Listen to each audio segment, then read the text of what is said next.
মটরশুঁটি চাষ করতে গিয়ে এক প্রকার হিমশিম খেতে হচ্ছে চাষিদের। দেখুন আমার এই জমিতেও কিন্তু সেই একই দশা, এক প্রকার পাতাগুলো খেয়ে ফেলছে, তার সঙ্গে সঙ্গে গাছগুলো শুকিয়ে মারা যাচ্ছে।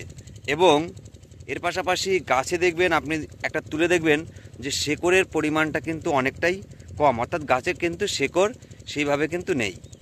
তাহলে এই সময়তে আমাদের এই যে সমস্যাগুলোর কথা বললাম, এই সমস্যাগুলো থেকে মানে গাছগুলোকে বাঁচাতে গেলে আমরা কোন কোন ঔষধ ব্যবহার করব, তার আগে আমি আপনাদের একবার দেখিয়ে নিই। দেখুন আমার এই জমিতে, এই মটরশুঁটি জমিতে গাছগুলোর কি অবস্থা, পোকায় কিভাবে খাচ্ছে এবং তার সঙ্গে শেকড়ের পরিমাণটা দেখুন, এবং গাছের বৃদ্ধিটা কিন্তু অনেকটাই কম।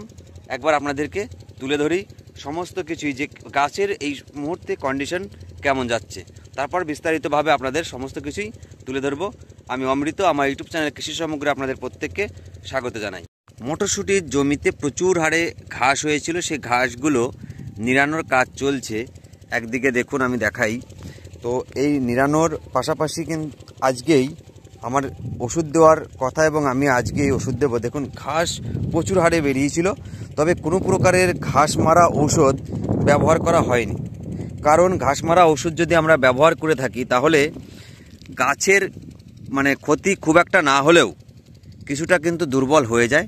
তাই ঘাসের ঔষধ আপনারা যত ব্যবহার না করবেন কোনো চাষের ক্ষেত্রে তত কিন্তু ভালো হবে।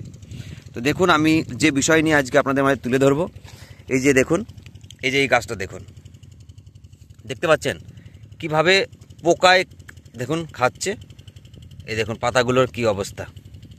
তো এই ধরনের সমস্যা এই মুহূর্তে যা ওয়েদার, তাতে কিন্তু এই যে এই দেখুন পোকা ভিতরে দেখেছেন, পোকায় কিন্তু একদম বাসা করে নিয়েছে। এই যে ভালো করে লক্ষ্য করুন, এই যে দেখুন এটা কিন্তু পোকা, দেখতে পাচ্ছেন। তো এই যে এই ধরনের পোকা দেখবেন আপনার জমিতেও দেখা যাচ্ছে কিনা, যদি দেখা যায় তাহলে আপনি কি ওষুধ ব্যবহার করবেন। দেখুন এই একটা দেখুন, বেশিরভাগ গাছেই কিন্তু এই ধরনের পোকা মানে এই ধরনের কিন্তু খেয়ে ফেলছে পোকাগুলোতে। তো এই অবস্থা। আর এর পাশাপাশি গাছে দেখবেন যে এই ধরনের পাতাগুলো হলুদ হলুদ হয়ে যাচ্ছে, এই যে এই একটা প্রবলেম। আর তার সঙ্গে গাছের যে শেকড়ের কথা বলছিলাম, শেকড়ের যে পরিমাণটা দেখুন, শেকড়ের পরিমাণটাও কিন্তু অনেকটাই কম, অর্থাৎ গাছের যে পরিমাণে শেকড় প্রয়োজন সেই পরিমাণের শেকড় কিন্তু গাছে দেখা যাচ্ছে না। এই যে মানে একদমই দুই একটা করে শেকড়। তো এই অবস্থায় আমরা কি কি ঔষধ ব্যবহার করব দেখুন ভালো করে লক্ষ্য করুন। এই মুহূর্তে ওয়েদার যা পরিস্থিতি দেখবেন, প্রচণ্ড গরম লাগে দিনের বেলা এবং রাতের বেলা কিন্তু ঠান্ডা, যার জন্যই এই যে মটরশুঁটিতে এই সমস্যাগুলো আসছে। গত বছরও কিন্তু এই এত সমস্যা হয়নি।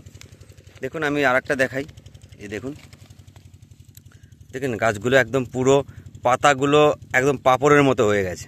এই ধরনের পোকায় যদি আপনাদের মটরশুঁটি গাছে আক্রমণ করে থাকে, তো এই পোকাগুলো কি পোকা, এটা আমাদের একটা বিশেষ্য বিষয়। দেখুন এই পোকাগুলো হচ্ছে লেদা পোকা। এই পোকাগুলো দেখবেন মাটির তলায় থাকে এবং গাছে উপরে উঠে আসে বিকালবেলা হলেই, যখনই ঠান্ডা পড়তে শুরু করে ধীরে ধীরে সে পাতায় আসবে এবং সে পাতা খেয়ে পুরো একদম ঝাঁঝরা করে দেবে। পাতাগুলো একদম শুকিয়ে পাপড়ের মতো কিন্তু দেখতে দেখা যাবে, আপনাদেরকে যেটা তুলে ধরছিলাম। তো এর পাশাপাশি সাদামাছি বা অন্যান্য চোষক পোকা, এই জাতীয় পোকাগুলো এই মুহূর্তে মটরশুঁটি গাছে খুব মানে অধিক পরিমাণে আক্রমণ করে থাকে। এই পোকাগুলোকে মারার জন্য প্রথমেই যেটা আপনাদেরকে বলবো যে সাদামাছি বা এই ধরনের জাতীয় যেগুলো চোষক পোকা আছে, সেটার জন্য এই পাঁচতারা কিন্তু খুব একটা দাম নয়। তো আমরা এই পাঁচতারা আমরা ব্যবহার করব। দেখুন এর প্রধান উপাদান হচ্ছে থায়ামেথক্সাম 25% WG, এবং এই একটা পাতা 5 গ্রামের পাতা, আর প্রতি 15 লিটার জলে আমরা এই 5 গ্রামের পাতা একটা ব্যবহার করব। 15 লিটার জলে 5 গ্রামের একটা পাতা, কারণ এটা ব্যবহার করলে এই সাদা মাছি জাতীয় যে পোকাগুলো আছে সেই পোকাগুলো একদম জমি থেকে নির্মূল হয়ে যাবে। এটা আমরা অনেক চাষি ব্যবহার করে থাকি।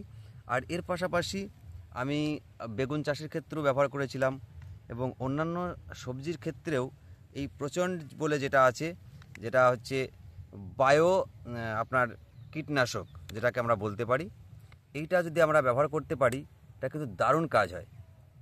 আপনারা খুব সহজেই মার্কেটে পেয়ে যাবেন, আমাদের পশ্চিমবাংলাতে এটা খুব সহজেই পাওয়া যায়। এই বায়ো কীটনাশক আপনারা ব্যবহার করুন, দেখবেন আপনার জমিতে যদি কোনো প্রকারের লেদা পোকা লেগে থাকে এবং চোষক পোকা যেগুলো আছে সেইগুলোকে একদমই মানে পদ্ধতিগতভাবে, অর্থাৎ মানে পাকস্থলীর ভেতরে, অর্থাৎ পাতা যখনই খাবে তখনই যখনই ওষুধটা পাকস্থলীতে পৌঁছাবে, ধীরে ধীরে কিন্তু এই পোকার যে কার্যকারী ক্ষমতা সেই ক্ষমতাকে সে বিনষ্ট করে দেবে, অর্থাৎ সে খাওয়া বন্ধ করে দেবে এবং ধীরে ধীরে মারা যাবে।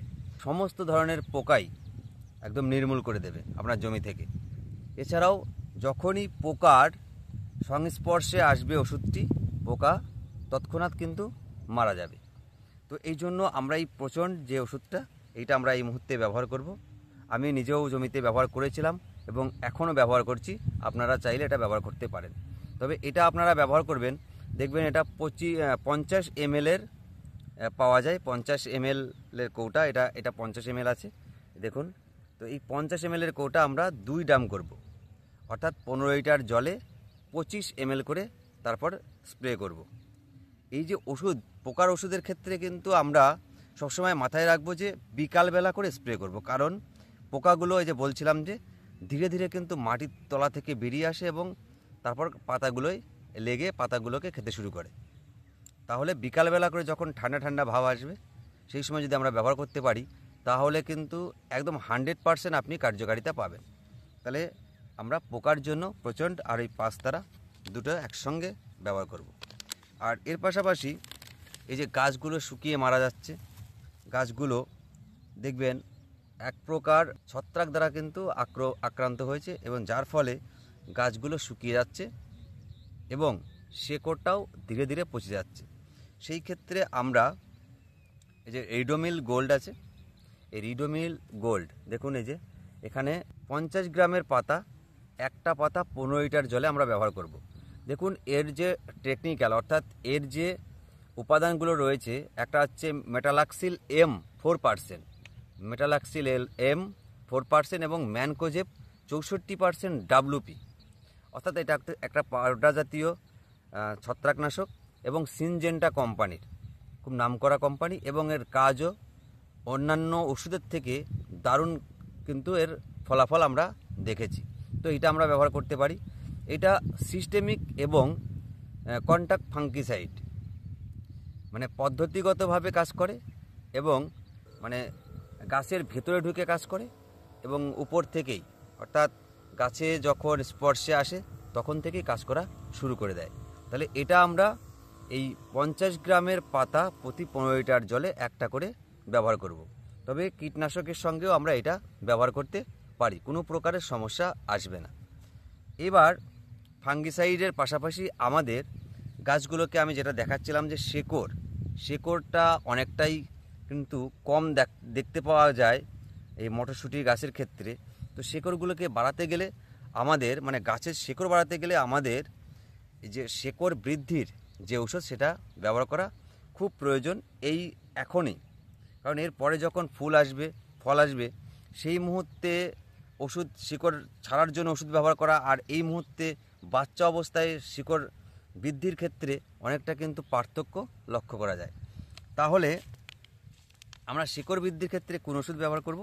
এই যে আমি দেখাই, রোটেক্স, যেটা আমরা সচরাচর ব্যবহার করে থাকি, অর্থাৎ গাছের শিকড় বৃদ্ধির জন্য।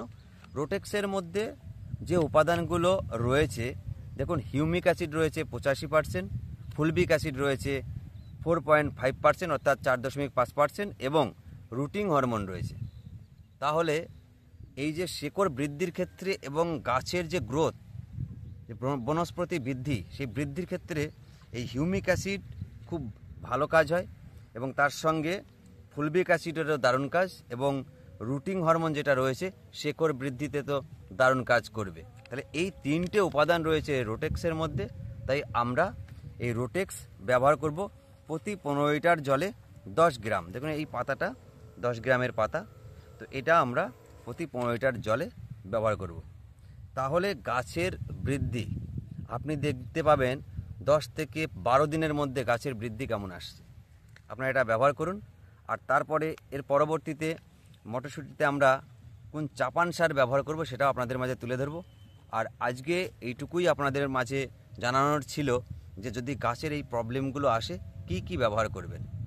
তো আজকের এই ভিডিওটি যদি আপনাদের ভালো লাগে তাহলে লাইক করবেন, কমেন্ট করবেন। আর যদি কোনো বিষয়ে জানার থাকে কমেন্ট করবেন, কমেন্ট করে আপনি উত্তরটি পেয়ে যাবেন। আজকের পুরো ভিডিওটি দেখার জন্য আপনাদের প্রত্যেককে অসংখ্য ধন্যবাদ জানাই।